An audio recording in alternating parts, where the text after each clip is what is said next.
Bonjour, bienvenue chez MDC Imprime 3D. Aujourd'hui, après avoir trouvé un fichier 3D de 0, nous allons lui donner vie en l'imprimant. Et comme nous voulons faire quelque chose de différent à d'habitude, nous allons faire une pièce de grande taille qui fait à peu près 80 cm de haut. Dans cette vidéo, nous allons vous montrer comment lisser, assembler et peindre bien sûr la figurine.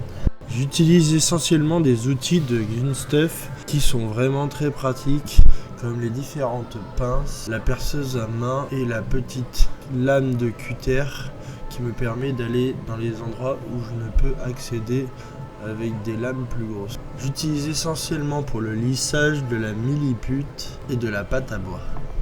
Je vous mets en photo tous les outils que j'utilise quotidiennement.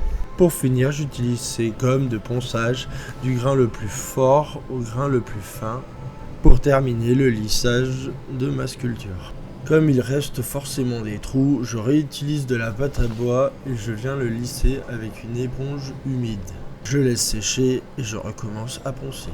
Cette partie-là est souvent la plus longue car il faut recommencer plusieurs fois et attendre à chaque fois que ça sèche. Maintenant, plus qu'à faire la peinture.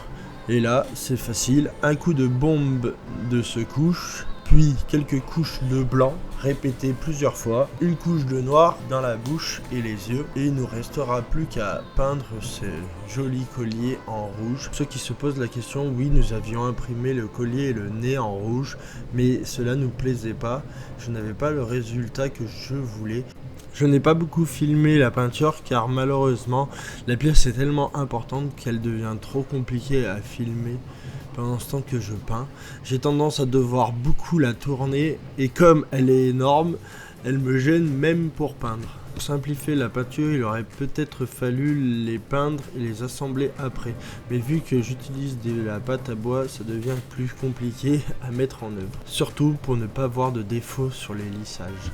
Pour le nez, c'est facile, nous faisons un dégradé de rouge vers du jaune et nous utilisons du jaune pour les yeux. Merci d'avoir regardé la vidéo jusqu'au bout et à bientôt.